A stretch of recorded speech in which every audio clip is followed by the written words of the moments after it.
Hey y'all, it's Giga here. What's going on? It's officially 1 month out from FIFA 23, and if you're looking to figure out how to prepare for it, this is the video to watch. So thank you so much, and let's get into it. If you enjoy FIFA 23 content, please consider liking the video and subscribing if you do. I would very much appreciate it. Without further ado, let's begin. In order to understand when there's going to be some big days coming out for FIFA 23 releases, such as player ratings, different teams, so on and so forth, something that we need to do is we need to go back to FIFA 22 to make that happen. The first big day that we need to really understand is when it was the release of FIFA 22 last year. FIFA 22 released last year on October 1st, 2021 for the overall edition, the regular edition, you know, the poor man's Road to Glory edition. For the Ultimate Edition, it released a few days earlier, which was September 27th. Of course, there's also EA Access, which allows players to play earlier than that.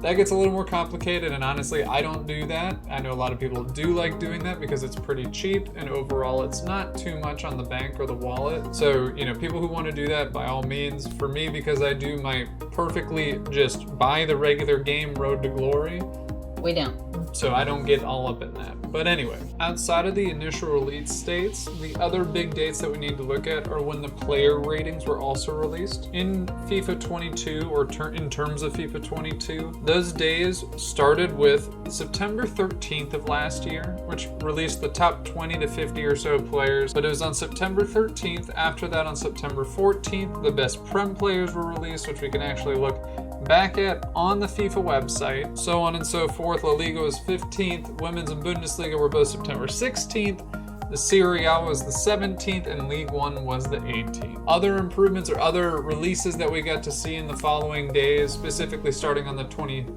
were under 21s, most improved, fastest, 5-star skillers, best passers, and the best dribblers in the game were all released at that point. Why this is all important is because by September 22nd of 2021, the web app had officially released, and so anyone was allowed to go online on their FIFA account and go ahead and start their Road to Glories for FIFA Ultimate Team, and so that was the big day for most people. Now, this highly aligns with when EA Play also starts to come out, or is available with their limited time span that you're allowed to play with. Again, that's going to take some more investigating, and I'll be happy to look into that. So in my opinion, which are the most important days out of the ones listed so far? Obviously, October 1st was the main day that everything was released for the game and everyone could play it.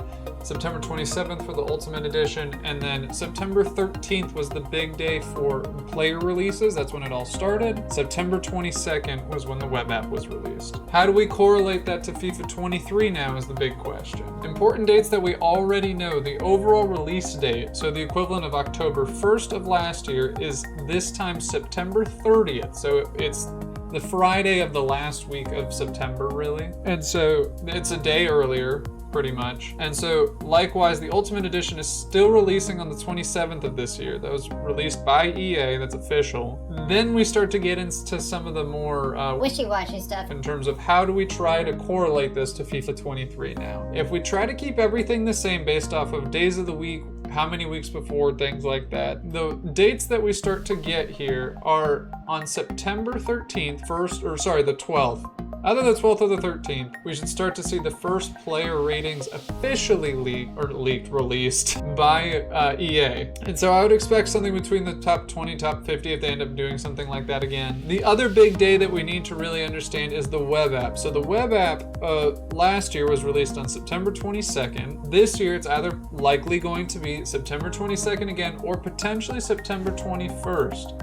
Which for us right now, that lies on the Wednesday, the week before the game comes out. So it's not the week of, it's the week before. Now there is one part to this that does complicate everything, and that was on August 30th, so a day before I made this video. On August 30th, there were leaks of the full game on Xbox. If you guys haven't seen that already, there are people out there on YouTube. I don't need to name names or anything because I'm sure you've seen them already, and I don't want to get them in trouble if this is not something they were supposed to see. But there already have been people who have played the full FIFA 23 game if they so wanted. However, their trial ended after a certain amount of time, and so they were not allowed to play the game anymore. So how does that play into what we're looking at today? If we keep everything the same, we're looking basically at the same days as last year. So I'm not really too concerned about that. We're looking at the web app around the 22nd. We're looking at ratings release around the 13th or the 12th. Things like that. But because of this release, because of this leak of the game, the question that comes out is, do they just